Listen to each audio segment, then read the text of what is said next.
السلام عليكم ورحمة الله وبركاته. أهلا بكم يا شباب في اليوم ال29 من تحدي ال30 يوم جافا سكريبت على ليت كود. المسألة النهاردة الأري رابر. بعد كده إن شاء الله هيكون ناقص لنا آخر سؤال في الكلاس اللي هو الإيفنت إيميتر.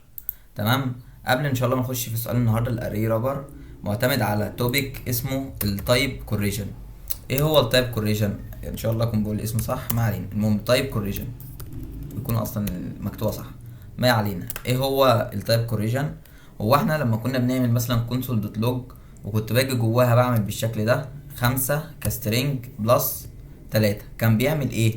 كان بيعمل حاجه اسمها تايب كوريجن. جافا سكريبت في الباك جراوند كده بتعمل حاجه اسمها تايب كوريجن، اللي هي بتحاول، انا مش هينفع اجمع سترينج على انتجر او سترينج على نمبر كفي الجافا سكريبت. فايه اللي بيتم هنا؟ اللي بيتم اللي انا بحاول احول من تايب لتايب او من داتا تايب لداتا تايب علشان اعرف اعمل الاوبريشن بتاعتي. فكان بيعمل ايه؟ كان بيسيب الخمسه زي ما هي بالشكل ده، تمام، ويروح عامل بلس ويحول التلاته لسترينج. فكنت تلاقي الناتج اللي طالع لك حاجه بالشكل ده كده. تمام. طيب في حاله اللي كانت عمليه مثلا وليكن ماينس، كان بيعمل ايه؟ كان بيعمل العكس. ايه هو العكس؟ كان بيروح جاي محول الخمسة لنمبر ويسيب التلاتة زي ما هي، فتلاقي خمسة ناقص تلاتة طلعت 2. تمام. هل دول بس اللي موجودين؟ لا. احسن حاجة او اغرب حاجة قصدي في الجافا سكريبت هو لما اجي اعمل عملية زي دي. بسم الله الرحمن الرحيم، 2 و5 و6 مثلا كده بلس 3. ايه ده؟ هنجمع اري على نمبر. فكده الجافا سكريبت تعمل ايه؟ اول حاجه الجافا سكريبت تحاول تعمل حاجه تحول ده لبريماتيف تايبس. هي ايه البريماتيف تايبس او ايه البريماتيف داتا تايبس؟ البريماتيف داتا تايبس اللي هي الداتا تايبس الاساسيه اللي مش انا اللي عاملها، يعني مش مثلا مش كلاس او مش استراكت، لا، ده حاجه موجوده اصلا في اللغه. زي ايه؟ زي النمبر، السترينج، الدبل، الفلوت، الحاجات دي كلها، دي كده اسمها بريمتيف داتا تايبس. فهو هنا زي فوق هنا في الامثله اللي فوق دي كان بيحاول يحول دول لبريمتيف داتا تايبس، فكان فعلا بيحولهم لنمبر او لسترينج وهكذا. طب هنا الاري انا عاوز احاول احوله لبريمتيف داتا تايبس فمش عارف. فكانت الجافا سكريبت بتعمل ايه عشان تعرف تشتغل على العمليه دي؟ كانت بتروح جايه عامله حاجه غريبه قوي، وهي ان تمسك الاري دون وتروح جايه بعتلي الفانكشن اللي اسمها تو سترينج. فالفانكشن اسمها تو سترينج تعمل ايه؟ تحوله لسترينج. فتلاقي لك الري طلع لك حاجه بالشكل ده، 2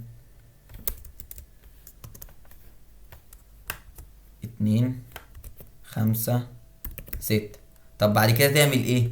بعد كده عمليه جمع. فتلاقي راح جاي عامل ايه؟ تلاقي الناتج في الاخر تلاقي لك حاجه بالشكل ده، 2.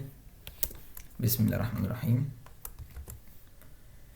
2 5 6، ماشي، وتلاقي كده جنبها 3 بالشكل ده.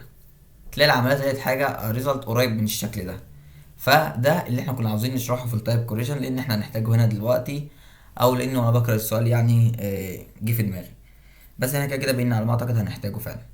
فخلينا نبدا في سؤال النهارده. الاري رابر المطلوب منك، عندك كلاس اسمه اري رابر. الكلاس ده بيحصل انيشاليزيشن للاري اللي بيجي له كبارامتر او كارجيومنتس. هنا النمس بيحصل لها انيشاليزيشن عن طريق الكونستراكتور. عاوزك في حاله ان اسمه ده شغل او اتبعت اد، فايه اللي هيحصل؟ هنعمل كول للفانكشن اسمها اللي هي الخاصه بالاد. تمام. طيب في حاله التو سترينج جاست اللي احنا نرجع الاري في صوره سترينج بالشكل ده. تمام. خلينا نبدا في السؤال. اول حاجه انا محتاج اجي في الكلاس الاساسي واعمل انيشاليزيشن للنمس. فاعمل زد دوت نمس، اعمل له انيشاليزيشن بالقيمه اللي هتجيلي هنا ايه في الفانكشن كبارامترز بالشكل ده نمس. تمام. بعد كده عاوز اعمل ايه؟ عاوز اجي في اول خاصيه اللي هو في حاله الاد. هعمل ايه؟ هروح جاي هنا عامل وليكن ليت ريزلت بالشكل دون. تمام، وليكن بيساوي 0. بعد كده هاجي اعمل فور ليت بسم الله الرحمن الرحيم اي ايكوال 0 واي اصغر من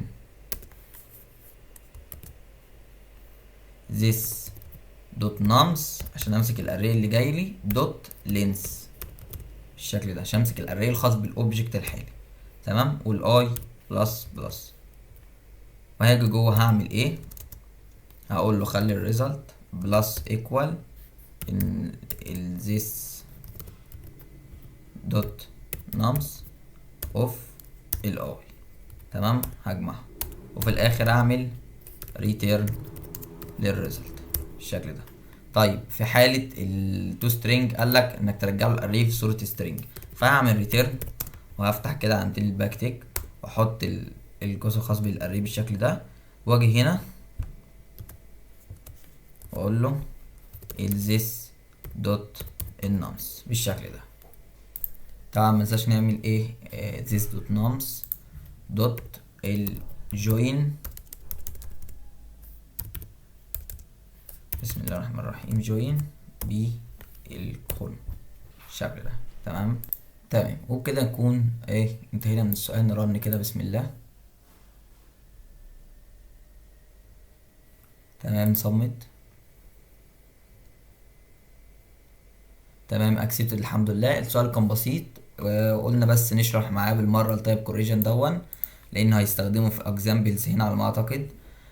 فكل اللي كنا محتاجين نعرفه في المساله دي هو التوبيك او التايب كوريجن. اشوفكم ان شاء الله في اخر فيديو، والسلام عليكم ورحمه الله وبركاته.